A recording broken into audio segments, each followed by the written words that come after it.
आज आपण आता पोहोचलो आहे पिंपळ वसवंतीतील खंडराव मंदिराच्या परिसरातील राष्ट्रसंत जनार्दन स्वामी महाराजांच्या आशीर्वादाने निर्माण केलेलं गणेश मित्र मंडळ.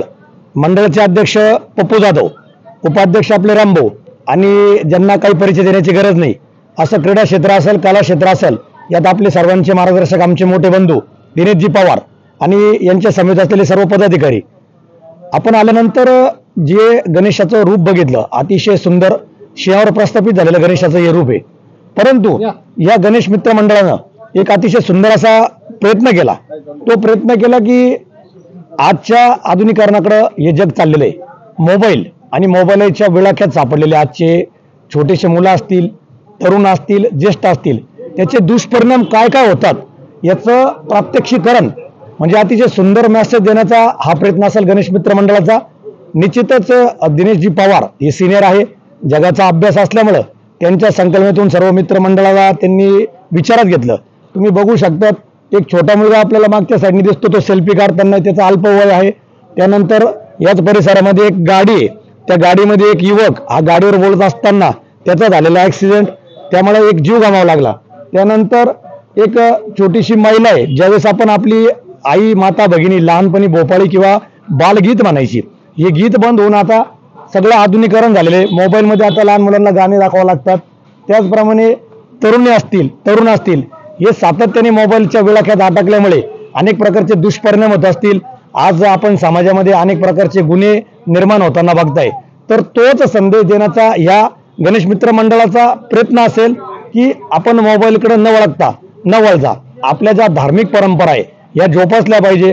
आणि पुन्हा एकदा आपले जे वडीलधारी मंडळी असतील, ज्यांनी आपला संस्कृतीचा वारसा जपलेला आहे, याच्याकडे गेलं पाहिजे. मोबाईल आपण वापरला पाहिजे, यात शंका नाही, परंतु मोबाईल वापरायला एक मर्यादा पाहिजे आणि हे आपले जे वडीलधारी मंडळी असतील यांनी त्यावर बंधन केलं पाहिजे. मी निश्चित पिंपळगाव वासी, त्याचप्रमाणे पंचक्रोशीतील सर्व ग्रामस्थ आणि यांच्या वतीनं मी श्री गणेश मित्र मंडळाचे अध्यक्ष, उपाध्यक्ष, पदाधिकारी, विशेष करून आपले दिनेश भाऊ यांचे सर्वांचे अभिनंदन करतो, विशेष आभार मानतो. तुम्ही एक खूप सुंदर असा सामाजिक संदेश दिला आणि जी मराठी न्यूजच्या माध्यमातून पंचक्रोशीतील सर्व लोकांना सांगतो की अगदी जुना आग्रा रोडच्या परिसरात आल्यानंतर खंडराव महाराज एक प्रसिद्ध आपलं जागृत देवस्थान आहे, त्याच्या समोर आल्यानंतर तुम्हाला लगेचच हे मंडळ दिसेल. पार्किंगची प्रशस्त व्यवस्था आहे, अतिशय महिला भगिनी असतील यांची सुरक्षेची व्यवस्था देखील इथं झालेली आहे. त्यामुळे आपण सर्वांनी दर्शन घ्यावे आणि ज्या प्रकारे त्यांनी प्रयत्न केला आहे त्या प्रयत्नाला आपण एक शाबासकीची थाप देऊन त्यांची ऊर्जा वाढवावी, ही मी आपल्या सर्व ग्रामस्थांच्या वतीनं मी विनंती करतो आणि पुन्हा एकदा सर्वांचे आभार मानतो. आपण सर्वांनी एकदा जय घोष करताय, गणपती बाप्पा नमः पार्वती पते हर हर महादेव. मंडळाचे पदाधिकारी गणपतीच्या मूर्तीपाशी आपण सर्व जमा झाले. आत्ताच आपल्या समेत जोडले गेलेले मोतीराम पवार एक सामाजिक कार्यकर्ते म्हणून त्यांचंही काम चांगलंच आहे. मी या मंडळाचे सिनियर सदस्य दिनेश भाऊ, आपण जे मोबाईलचं आधुनिकरण आणि त्याचे दुष्परिणाम हे जे आपण तो देखावा केलाय, या देखाव्याबद्दल आपलं काय मत आहे ते आपण जनतेसमोर प्रकट करावं. नमस्कार.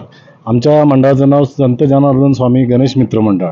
आज आम्हाला 35 वर्ष यावर्षी गणेश भक्तांचं म्हणजे गणेश भक्तांना जो देखावा दाखवण्याचं आम्हाला हे भाग्य लाभलं, प्रेरणा दिसते. त्या हिशोबाने आम्ही यावर्षी जो देखावा सादर केला आहे तो मोबाईलचे दुष्परिणाम या हिशोबाने आम्ही तो 3 टप्प्यामध्ये आम्ही तो देखावा सादर केलेला आहे. पहिल्या टप्प्यामध्ये जे दाखवलंय ते आपल्या सर्वांच्या घरामध्ये लहान मुलं असतील, म्हणजे बायका असतील, काही पुरुष मंडळी असतील, हे फक्त मोबाईलच्या विळख्यात अडकले जातात आणि कोणीही एकमेकाशी बोलत नाही, काही बातचीत करत नाही.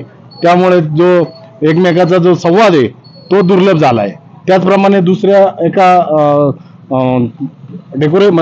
एका पार्टमध्ये असं दाखवलं की जे आपण बघतो की बाहेरच्या लोकेशनला आपण फिरायला जातो आणि तिथे फिरता कुठे धबधबे असतात, या गोष्टी असतात, तर तिथं आपण जातो आणि तिथं जाताना आपण सेल्फी वगैरे काढतो.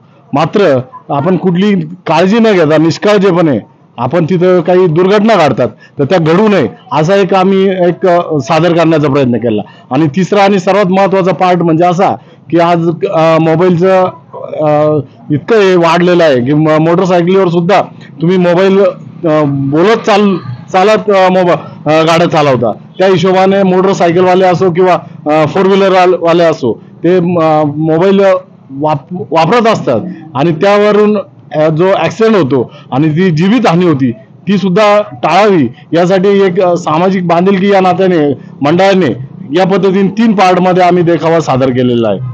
तर आमचं असं आव्हान आहे श्री संत जनार्दन स्वामी मित्र मंडळाचं की आपण या आणि आमचा जो देखावा आम्ही सादर केलेला आहे तो बघा आणि आम्हाला अशीच प्रेरणा पुढच्या वर्षीही द्या अशी आमची इच्छा आहे. निश्चित दिनेशजी, आपण अतिशय सुंदर स्वरूपात जे मांडलं, आजचं वास्तविक सत्य तुम्ही मांडलेलं आहे. 3 टप्प्यामध्ये तुम्ही सांगितलं, ही अतिशय सत्य परिस्थिती आहे.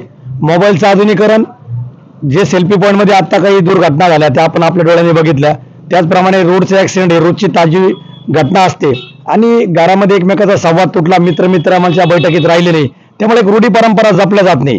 त्यामुळे तुम्ही जो हा देखावा मांडला, एक सत्यरूप, एक सत्य वास्तवता इथं आणली, त्याबद्दल मी पुन्हा एकदा आपले सर्वांचा आभार मानतो. आणि निश्चित जगतपिता महादेव आणि प्रभू गणेश तुम्हाला अशी सद्बुद्धी देव आणि असे समाजाच्या उपयोगी असे तुम्ही संदेश देऊन काहीतरी जनजागृती करण्याचा प्रयत्न करू, ही सद्बुद्धी तुम्हाला लाभो. धन्यवाद.